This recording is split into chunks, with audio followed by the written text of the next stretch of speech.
Hey ghouls and gals, welcome back to my channel. My name's Taylor and today's video is going to be my winter book haul.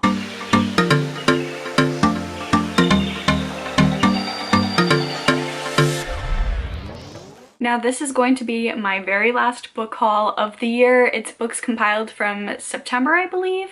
Early September, October, November, December. That's it. I'm not buying any more books. This is probably my favorite book haul that I've ever done just because of this box right here behind me. I did get some Illumicrate special editions for my favorite series. If you're not new here, you probably know what it is. And that section of the video is not going to be an unboxing because I just couldn't wait to open it. So it's already been opened and I'm just going to show you what was in the box briefly. So we'll do my haul and then very informal unboxing, not really unboxing, just haul of what was in that Illumicrate box as well. But let's just go ahead and get started. I did divide this haul up into sections depending on where I got the books. So the first stack that I have to talk to you guys about today is my book of the month stack, and I believe these are the October and November picks. I did end up skipping December just because I did see a couple of add-ons that I liked. I just wasn't interested in any of the main selections, so I skipped. That's okay, I'll have my credit for January. But in October, my picks were A Deadly Education by Naomi Novak. I have already read this. I read it in October. I really enjoyed it. This is a really good start to a series. I do plan on continuing the series. I am hoping that when I get around to the rest of the series that, since I do have the book of the month copy for the first book, that this is like a very standard hardcover adult size. I'm hoping that the rest of the series will be the same size as this because I don't mind having the little sticker here for book of the month. I just need the series to all be the same size. So that's the first book I got in October. The next book is one of the most gorgeous books that I think I've ever gotten in a book of the month subscription box, and that would be The Invisible Life of Addie LaRue by V.E. Schwab. I was very pleasantly surprised to see that all of the gold is actually gold foiling, which is very unique for book of the month. You don't really get those sort of details if you are getting these books usually through book of the month, like For Home Before Dark by Riley Sager. The regular hardcover, I believe it glows in the dark. It didn't for the book of the month version. That's just a trade-off that you get for a cheaper hardcover book, but this one has gold foiling and is absolutely beautiful, and I'm really excited that they got to keep those elements of this book. I absolutely loved this book. I do have a full reading vlog on this book, reading this book. It was a really good time, a sad time, but a really good time. This is probably gonna be in my favorite books of 2020 video coming later this month. The last October selection that I got was Leave the World Behind by Rumen Alam, and this one I have not read yet, but I do plan on having it possibly in my Winterween TBR. That's a readathon Olivia Reads a Latte and Gabby reads.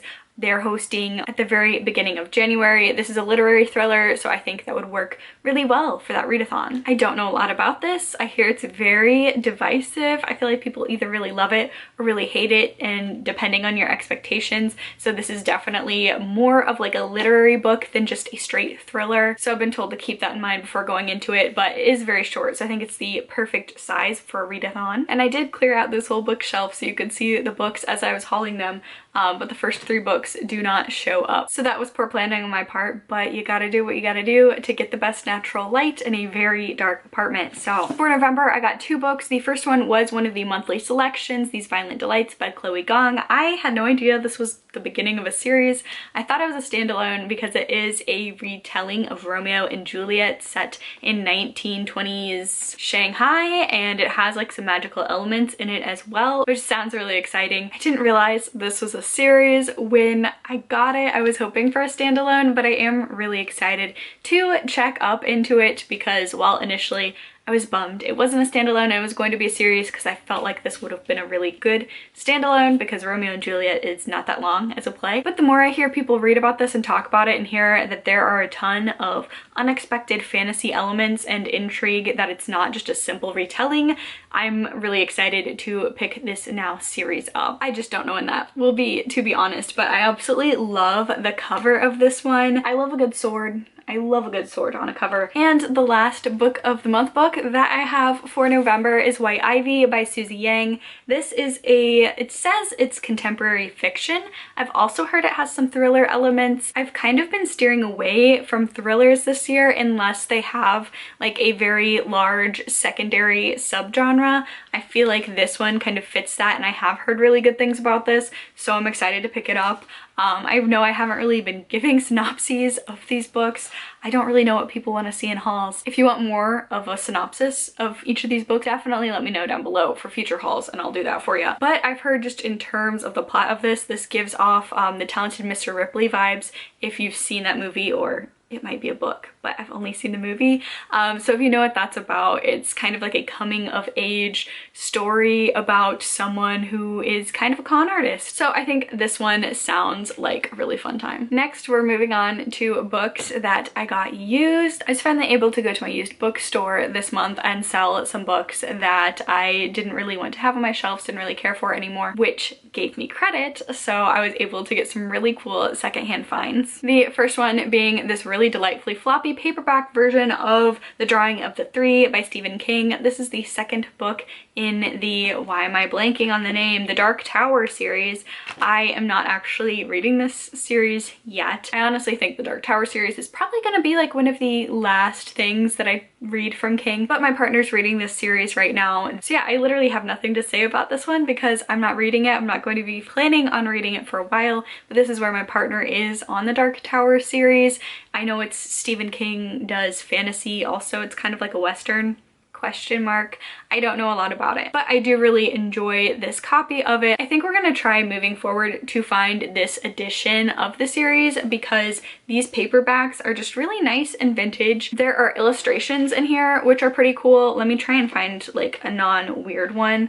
I say that because there are some weird illustrations just flipping through in here. So there's illustrations in here, which is cool, and I love large floppy paperbacks. So I do have more King on this list. The closest secondhand bookstore to me, their horror section is pretty much just King. I'm not complaining. I mean, sometimes I do because I do like other horror authors, but I can always find really wonderful copies of old hardcover King books there, which is exciting. So I did also get Christine, which I have not read yet. I definitely want to get to next year. I know this is about a car named Christine. I absolutely love the marketing for this book. I think it just perfectly fits the vibe of when this came out. So, scene, a middle-class suburb of Pittsburgh. Time, 1978. Cast of characters: Arnie Cunningham, a bookish and bullied high school senior; Dennis Gilder, his friend and sometime protector; Lee Cabot, the new girl in school, won by Artie, but wanted by Dennis as well. Just another lover's triangle, you say? Not quite.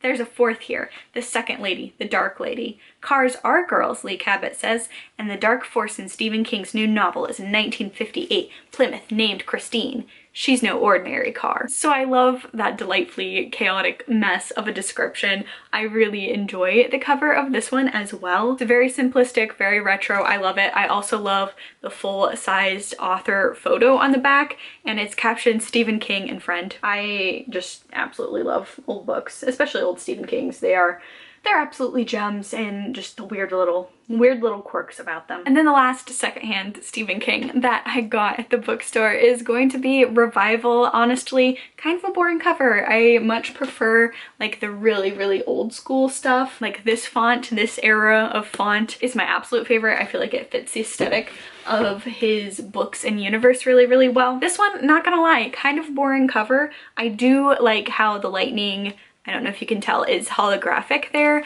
I don't know a lot about this one either. I also haven't read it. I feel like also that's a fun thing about King is that I have read so many of his books, but he's got like 80 out at this point. So there are a ton that I haven't read. So I feel like I'm always talking about the books that I haven't read. I have read a lot of them, but I do tend to read them as I get them in, just because I like the physical versions of his books more than the audio for the most part. But I've never read this. I know it's about a preacher. I know it is like inspired by Frankenstein, I believe. I think someone actually mentioned in my comments before that I needed to read Frankenstein before I read this one, so now I've read Frankenstein. So I feel like I can read this. I think that was this book that they were talking about.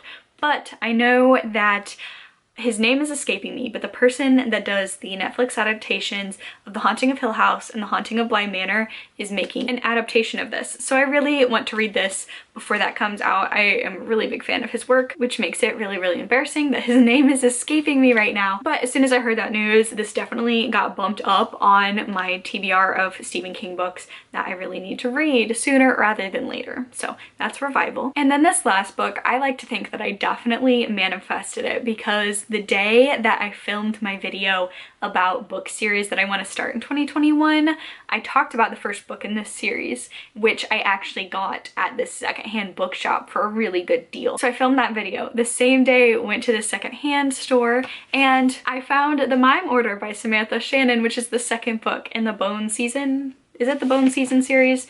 I don't know if it has another series name or not, but the Bone Season is the first book. The Mime Order is the second. This is in really good condition for a used book. Like I mentioned, I really try not to buy series until I read the first one and decide whether or not I want to continue. I have a feeling I'm gonna want to continue this because I loved Priory of the Orange Tree so much, so I went ahead and got this, and maybe if I wait a couple other months and then go back to the same bookstore, maybe I'll find the third book.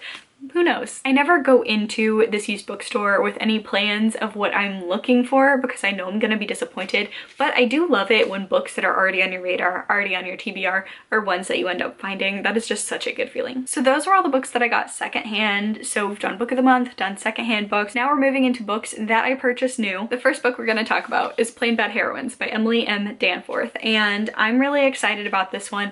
I've talked about it in so many videos, so I'm gonna keep it brief. But this was one of my most anticipated releases of this year. I'm reading it this month and I'm just fingers crossed. I have good feelings about this book. I feel like it might be one of my favorite books of the year, so fingers crossed for that. It's a horror comedy satire, dark academia, gothic, sapphic book. Tons of my buzzwords thrown into one really gorgeous package. So I'm really excited to read this one. Fingers crossed that I'm absolutely going to love it, because I'm trying to lower my expectations for this book because I have such high expectations for it, honestly. And then the next book that I bought is going to lead very nicely into the Illumicrate editions, but that is going to be The Burning God by R.F. Kuang, third and final book in the Poppy War trilogy. This is just the regular US hardback. I had had this pre-ordered since June before I had even heard there might be other editions to get, but I'm going to be honest, I would have wanted to have this one anyway because I really love the purple on here. I have a whole reading vlog for this book as well. It does have a lot of spoilers in it though, so just be warned. This was my regular US pre-order. I had thought this was going to be the only edition that I would own of this book, at least for the time being, but Illumicrate announced that they were doing a whole special Poppy War trilogy box set. Now I am so envious of Illumicrate, just as a company in general. I think that their boxes are like the best. The only thing holding me back from getting Illumicrate like on a monthly basis is just because since it is a UK based box, the shipping's just way too much for me at this point in my life. So when I saw that they were doing the Poppy War trilogy, I knew I wanted to get it. It was definitely an investment. I think I'm going to be very honest with you. I think I probably got, most of my books combined, maybe if you take out, if we ignore the book of the months, but definitely all of my used books that I bought and all the other new books that I bought this month were probably still less than this box. Just when it came to this box being a little bit of a collector's item already, and then the shipping from the UK to the US. It was an investment, so definitely the most that I've ever spent on anything book related, but my partner's birthday was in November. He loves the series as well. So I bought him this as technically his birthday present because I really don't like spending that much money on myself, but I have no problems spending it for the people that I love. So that's how I worked my way around that. And let me tell you, when these arrived, I honestly, absolutely, as someone who has been watching BookTube for about 3 years now, and have seen like a lot of special editions of books and just like special book boxes and like watched a ton of unboxings along the way, this is probably the most impressive that I've seen. And I know that I do have like a very emotional connection to these books, so obviously they're gonna be top tier no matter what, but the amount of work put into this box I think really honestly did set it apart. So here they are. They're gorgeous. I love them. I love them. We're gonna go through them one by one, but I do have some things to show you first that went in with the box. It did come with some items. So we did get this pin, and it is the dragon and the phoenix together in kind of a yin-yang configuration. And it's actually two separate pins. I still don't really know what I'm gonna do with this. I do absolutely love this design. I might put it on a jacket, but these are honestly too nice to put on a jacket, so I might buy just like a little pin thing just for these because they are stunning. Another goodie that came with this box is this really pretty metallic bookmark, which I feel like is going to be a lot to try and show on camera because it's very flashy, but on the front side it does have Rin and Neja, and then on the back side it says she was no victim of destiny and she would call the gods to do such terrible things. So yeah, it's really hard to show because it's very, very reflective. It's like a metallic, the whole bookmark is metallic. But those are kind of the two characters. And then you have that quote on the back with poppies. And then something that I'm super stoked about that I'm actually getting a frame and hanging it up is this gorgeous art piece as well. And again, we've got the phoenix and the dragon symbols up there, the imagery up there. It's not too big of a spoiler, just based on the kind of names of the books in the trilogy. But we have our main protagonist and resident badass Rin right there, and then we have Neja and then Katai as well. The only thing I'm sad about in regards to this is that this is Venka Erasure, but she's not really like, these are the three main characters. She's definitely more of a side character, but I love her. And we're gonna put these other things up here too while I talk about the books. Just absolutely stunning. The artwork, stunning. So those three pieces are very high quality as well, but let's get into the books because boy are they beautiful. So these are the UK covers, which the first two there's not a big difference, but the Burning God is yellow instead of purple as the accent color. But just examining this as opposed to the regular edition, every single bit of red is actually metallic foiling, which is different than the original. You have the stenciled edges, which are red smoke. You open up the book, the dust jackets are special as well. This one has red poppies and it's signed by the author, and it's actually like not a page that's inserted, it's actually a part of the book, as well as all of these. I'm only going to show you one because I don't want to spoil.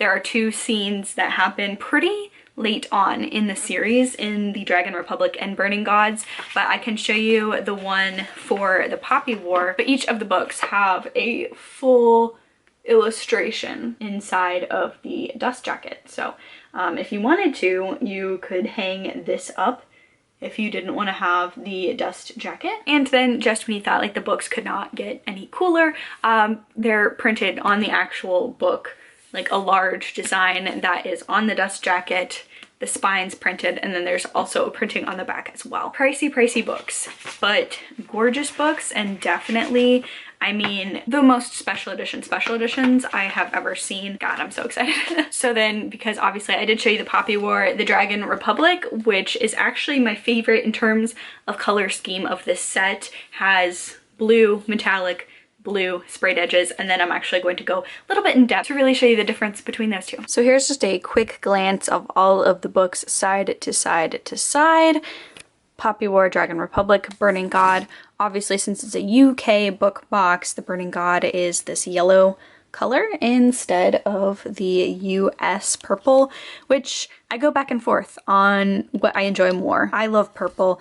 I think purple, I was listening to an interview with R.F. Kwong and she wanted the third one to be purple because red plus blue equals purple, but I definitely get the choice to have this be a nice bright burning yellow as well. So we've got the Poppy War and we've got those beautiful smoke sprayed edges, the Dragon Republic, and I love this color of blue, so that's nice and vibrant as well.